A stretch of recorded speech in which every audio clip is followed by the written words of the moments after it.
To. अभी call करने की इतनी जल्दी नहीं थी। सॉरी।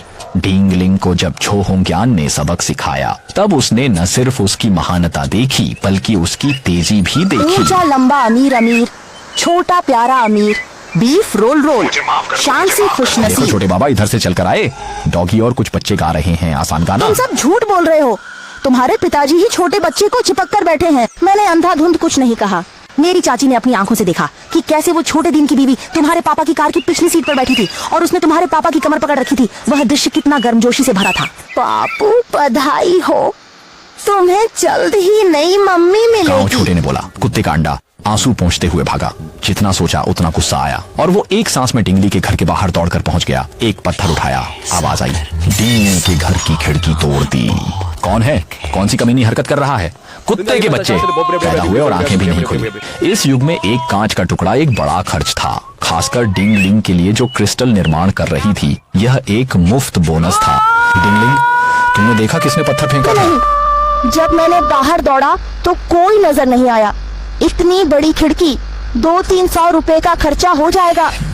किसी बर्तन तुम जाओ और कुछ पानी बटर तो पेपर ठहरा लाओ। रहेगा जब तक हवा नहीं चलती। क्या? पिछली बार भी तो बस कागज की नाव ही चली थी। कपड़े भी जल्दी सूख जाएंगे।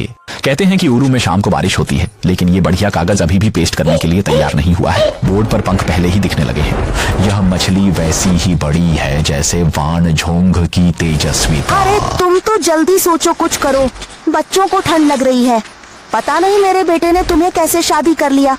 उलझन ही है, चेहरे का क्या फायदा। सिर्फ लकड़ी के फ्रेम वाली खिड़कियां बची हैं, बिना किसी सुरक्षा के। कुछ नहीं कर सकता डींग, बस विंडो के खांचे में फंस गई और अपने शरीर से इसे धक्का देना पड़ा। बेटिया, इस बार काम हो गया, तुम आराम से सो जाओ। दिन के 3 बज चुके हैं और तुम अभी भी सो नहीं पाई हो। घर के अंदर बहुत सारा काम है, तुम कैसे सो सकते हो? बच्चा भूखा है, जल्दी से उसे दूध पिला दो। बेटिया, मुझे बहुत नींद आ रही है, मैं थोड़ी देर और तुम सोऊंगा। देख भी नहीं रहे हो कि घर कितना बिखरा हुआ है और तुम सोने की सोच रहे हो? तुम लोग वाकई किसी काम के नहीं हो। चिमनी को मारने के बाद उसने छड़ी उठाई और यह उसे डिंगलिंग की ओर घुमा दिया। एक पल के लिए डिंगलिंग सीधा जमीन पर गिर पड़ा। अरे, कल रात डिंगलिंग ने खिड़की से 100 तीर चलाए और बारिश ने कपड़े खराब कर दिए। सब जलकर राख हो गया। क्या तुम्हारे घर की खिड़की टूट गई है? कुछ दिन पहले ऐसा तो ही तय हुआ था ना। जैक को नहीं पता कि किस गांव के पास खिड़की तोड़ दी। कौन जानता है, बस ऐसे ही शाम को झट से तूफान और बारिश शुरू हो गई। शायद बिना कारण इस सब की कोई उम्मीद भी नहीं थी। और लेकिन वास्तव में कंजूसी की हद है। 2 लोग किसी के पूर्वजों के बारे में पूछ ही रहे थे कि तभी दरवाजे पर कांच की शीशा पकड़े हुए एक लंबा चौड़ा बंदा आ गया और उसके पीछे एक छोटा बच्चा भी था। आपकी डार्लिंग से अभी माफी मांगने की जरूरत नहीं है। गांव श्याओबाओ ने जब आत्मा खिड़की को तोड़ा, घर लौटने पर वह घबराहट में था। परिणाम स्वरूप उसके पिता के एक विस्फोट से सब कुछ प्रकट हो गया। सुबह होते ही उसे अपराध का मुकदमा चलाने के लिए पकड़ लिया गया। ये पैसे तो बच गए, लेकिन दिन पलक झपकते ही गुजर जाते हैं और पतझड़ आ जाता है। डिंगलिंग ने भी कई बार लीहू को ढूंढा है, लेकिन मांगने पर भी कुछ नहीं मिला। वही है जिसे झाओ ने टक्कर मार दी, खड़े अनुशासन से। आखिरी बार यांग शियाओ यू को 50 युआन मिलने थे, लेकिन उसे सिर्फ 20 युआन मिले। छोटी बारिश, अब तुमने सिर पर स्कार्फ भी पहन लिया है। ऐसे ठंड में बाहर जाना ठीक नहीं होगा। क्या तुम्हें चादर लेकर नहीं निकलना चाहिए? यांग जिजिन ने फिर भी सिर पर स्कार्फ पहना था। डिंगलिंग ने सुना और अपनी हंसी नहीं रोक पाई। यांग शियाओयू ने ऐसे दिखाया जैसे उसे हर समय कुछ न कुछ कहना क्या है। हुआ जाओयू, क्या कोई समस्या है? हाँ डिंगडिंग, पिछली बार मैंने तुमसे उधार ली थी 50 युआन। यांग छोटी बारिश ने थोड़ी देर तक सौदेबाजी की। अंततः एक विवाद उभरा। वह डिंगलिंग से बिछड़ना नहीं चाहती थी, इसलिए उसने जल्दी से उसका हाथ पकड़ लिया। घर में कुछ समस्या है, मुझे पैसों की सख्त जरूरत है। तुम पैसे लेकर आए हो? जैसे ही यांग कियाओयू का हाथ बढ़ा, डिंगलिंग ने उसकी चोट की ओर इशारा किया। एक साधारण सवाल ने यांग कियाओयू को बिजली की तरह झटका दिया और उसने तुरंत अपना हाथ खींच यह लिया। वांग गुइडा है, वह आपका इतना अच्छा था, फिर भी उसने ऐसा कैसे कर दिया? क्या अच्छा है क्या बुरा? बस फोटो खिंचवा ली। घर में हर फैसले वही करता है। पहले वो सिर्फ लड़ता था, हाथ नहीं उठाता था, लेकिन इस साल से जब मैंने बड़ा बच्चा स्कूल भेजने के लिए जोर दिया तो वो बदल गया है।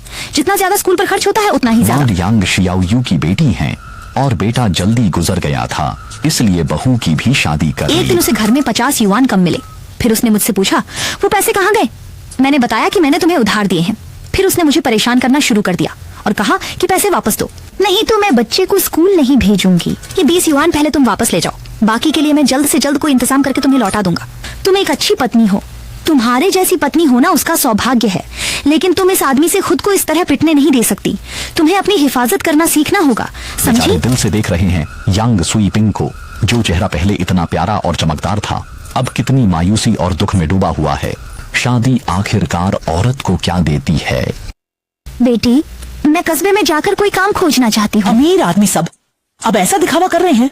क्या आपने कभी हमारे गांव की कोई औरत को बाहर जाते देखा है? वह सब इस खेत में मेहनत करके ही जीवित रहती हैं। हमारे पूर्वज जमीन पर खेती करके जीविका चलाते थे। तुम्हारे पास आकर सब कुछ कैसे बेकार हो गया? बेटी, घर में पैसे नहीं बचे हैं। ऑफलाइन स्टोर से जो मिल सकता था उससे भी कुछ खास नहीं कमा सके। अगर हम जल्द ही आय नहीं बढ़ाते, इस साल सर्दियों के लिए कोयला खरीदने के लिए भी पैसे नहीं होंगे। क्या मजाक है? तुम्हारा ये घर किस तरह का है? माध्यम खरीदने तक के पैसे नहीं है। घर में पैसे कहाँ हैं? जब झांग गुईफांग ने सुना कि घर में पैसे नहीं हैं, तो वह गुस्से से उठ खड़ी हुई और डिंग डिंग को डांट दिया। इस समय वह पूरी तरह से भूल चुका था कि घर का सारा पैसा अपने बेटे की धूमधाम मुझे वाले नहीं अंतिम पता। संस्कार में खर्च हो चुका था।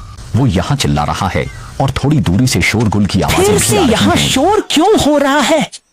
लगता है तीन बहनें ये समझ में यांग पहुंच गया। जियायु क्या के ऐसी घर चिंता से कि है। वांग गुई फिर से यांग जियायु को मार रहा है?